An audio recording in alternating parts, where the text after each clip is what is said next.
ప్రవక్తల ద్వారా తన ప్రణాళికను బయలుపరిచిన దేవుడు ఈ యుగముల అంతములో తన కుమారుని ద్వారా మనతో మాట్లాడాడు. రాజుల రాజు కుటుంబంలో జన్మిస్తాడని ఎదురు చూస్తున్న వేళలో దేవుడు పేద కన్యకను ఆమె పేరు మరియ దేవుడి పట్ల భయపడుతూ కలిగిన యవనస్తురాలు.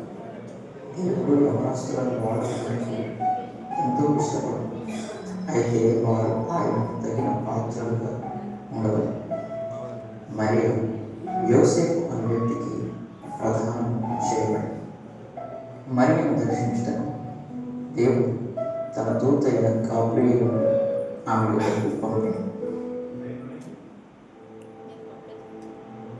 దయాపాత్రురాలా, నీకు శుభం, ప్రభువు నీకు తోడై ఉన్నాడు. దూత మాట వినగానే మరియ ఎంతో భయపడింది. మరియ, భయపడకు, దేవునిలో నీకు పొందితివి. నీవు గర్భము ధరించి కుమారుని కనువు, ఆయనకు యేసు అని పేరు పెట్టును. ఆయన గొప్పవాడే, సర్వోన్నతుని కుమారుడు అనబడును. కానీ నేను పురుషుని ఎరగన్నానని ఇది ఎలా జరుగును? పరిశుద్ధాత్మ నీ మీదకి వచ్చును, సర్వోన్నతుని శక్తి నిన్ను కమ్ముకును కనుక పుట్టబో శిశువు పరిశుద్ధుడే, దేవుని కుమారుడు అనబడును. మరియ తాము ఎదుర్కొనబోతున్న పరిస్థితులను బట్టి ఎంత మాత్రం ధైర్యపడక దేవుని యొక్క చిత్తాన్ని చేయడానికి అంగీకరించింది. ప్రభువు దాసురాలే, నీ మాట చొప్పున నాకు జరుగును గాక. దినములు గడుస్తున్న కొలది ప్రజలు మరియ యొక్క గర్భంలో వచ్చి నానా విధములుగా మాట్లాడుకోవడం ప్రారంభించారు. ఈ మాట మరియతో ప్రదానం చేయబడిన యోసేపు చెవులో పడింది. యోసేపు నీతిమంతుడు, మరియను అందరిలో అవమానపరచడం ఇష్టం లేక రహస్యంగా విడనాడాలని అనుకున్నాడు. అయితే ప్రభువు తన దూత అయిన గాబ్రియేలును యోసేపు వద్దకు పంపి అతనిని ధైర్యపరిచాడు. దావీదు కుమారుడైన యోసేపు, నీ భార్య మరియను చేర్చుకున్నకు భయపడకు. ఆమె గర్భము ధరించినది పరిశుద్ధాత్మ వలన కలిగినది. ఆమె ఒక కుమారుని కన్ను. ప్రజలను వారి పాపముల నుండి ఆయనే రక్షించిన కనుక ఆయనకు యేసు అను పేరు పెట్టుదుము అనెను. యోసేపు దూత ద్వారా హెచ్చరింపబడినవాడి మరియను చేర్చుకున్నటకు ఇష్టపడేది. సర్వలోకమునకు ప్రజాస్వామ్య రాయబడినని కైసరు ఐగుప్తు వలన ఆజ్ఞ ఇవ్వబడింది. ఇది కురేనియా సిరియా దేశానికి అధిపతి అయినప్పుడు జరిగిన మొదటి ప్రజాసంఖ్య. మేము గ్రామాలకు వెళ్ళి మీ ప్రక్రియలో ప్రజాసంఖ్య నమోదు చేసుకోవాలని ఆజ్ఞతో దావీదు వంశంలో గోత్రంలో పుట్టినవాడు కనుక భార్యగా ప్రదానం చేయబడి గర్భవతి మరియను తీసుకొని గలిలయలోని నజరేతు నుండి యూదయలోని బెత్లెహేమునకు వచ్చింది. అయితే వారు వచ్చే సమయానికి సత్రంలో వారికి స్థలము లేదు.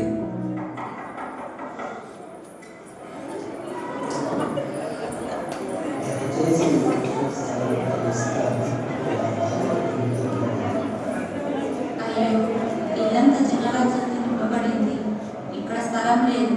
పుట్టిన ఇంటి వారిని అడిగింది.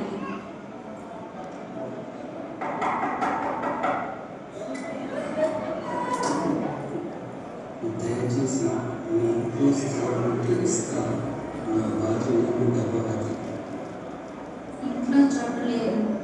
మీకు అనుకూలమైంది. ఇంటి పక్కన పశువుల పాకం ఉంది, మీరు అక్కడ ఉండవచ్చు. యోసేపు మరియు ఆ పశువుల పాపం తలదాచుకున్నట్టు ఇష్టపడ్డారు. బాలయేసును ఆ పశువుల తొట్టులో పడుకోబెట్టారు. చూడండి, సర్వలోకములకు సృష్టికర్త అయిన దేవునికి ఈ లోకంలో చోటు లేదు. ఆ కాలంలో కొందరు గొర్రెల కాపరులు ఊరు పేరు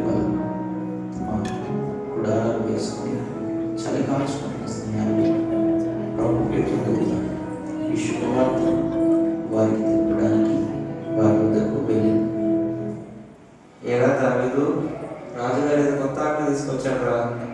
అవును, వేరే వేరే ప్రాంతాల ప్రజలందరూ కనబడుతున్నారు. పట్టణమంతా హడావిడిగా ఉన్నది. భయపడకూడదు.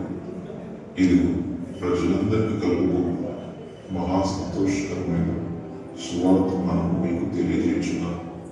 దావీదు పట్టణంలో నేడు రక్షకుడు మీకు ఉన్నాడు. ఈయన ప్రభువైన క్రీస్తు. దానికి ఇదే మీకు అనుభవం.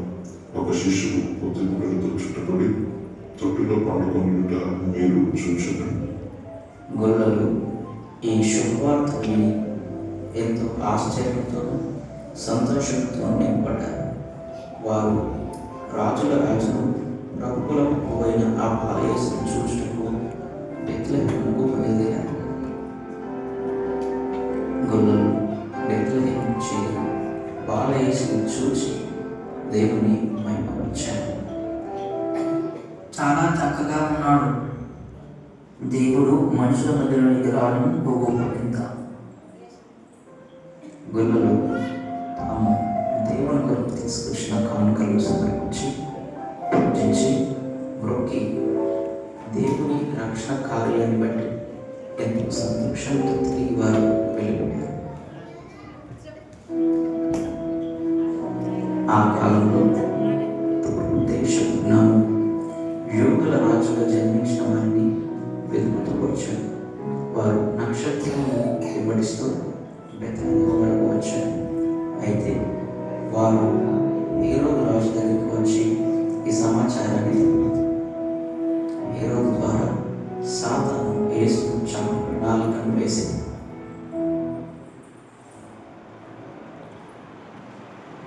మీరు రావడానికి గల కారణం ఏమిటో చెప్తారా? గ్రంథాల ప్రకారం యూదుల రాజుగా ఒక వ్యక్తి జన్మిస్తాడని తెలుసుకొని ఆయనను వెతుకుతూ వచ్చాం.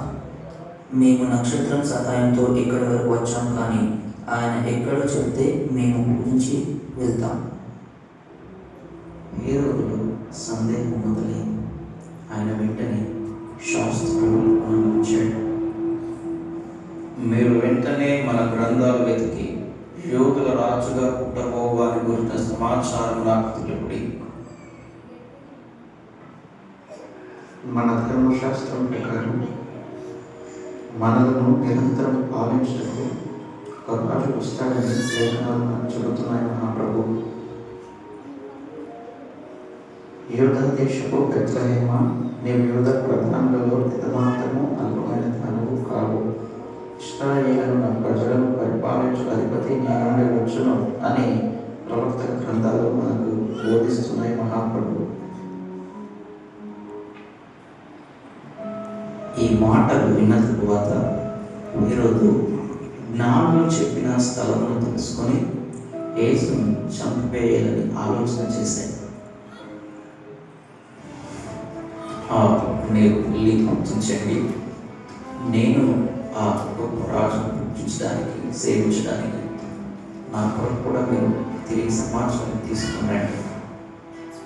అలాగే మహారాజా, మేము పూజించి ఆ సమాచారాన్ని తిరిగి మీ దగ్గరకు మేము తీసుకొస్తాం.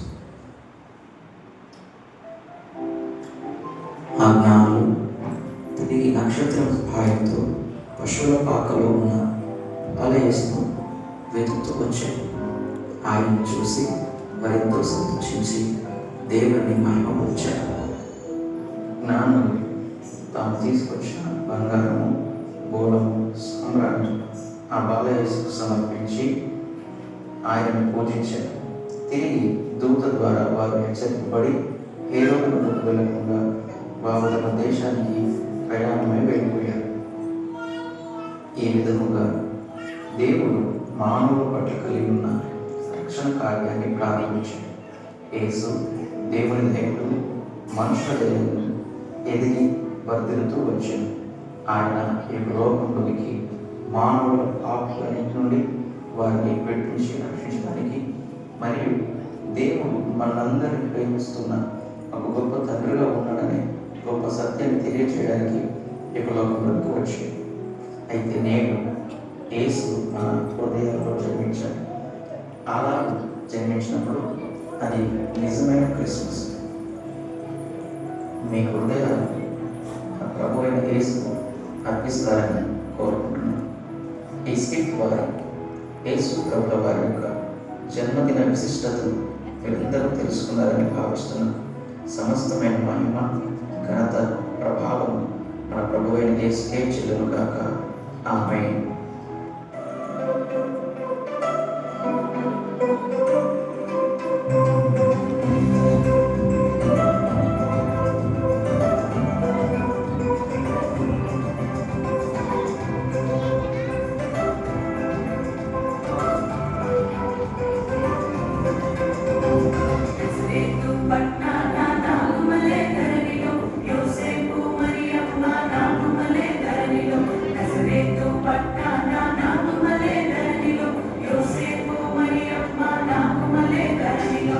Hallelujah,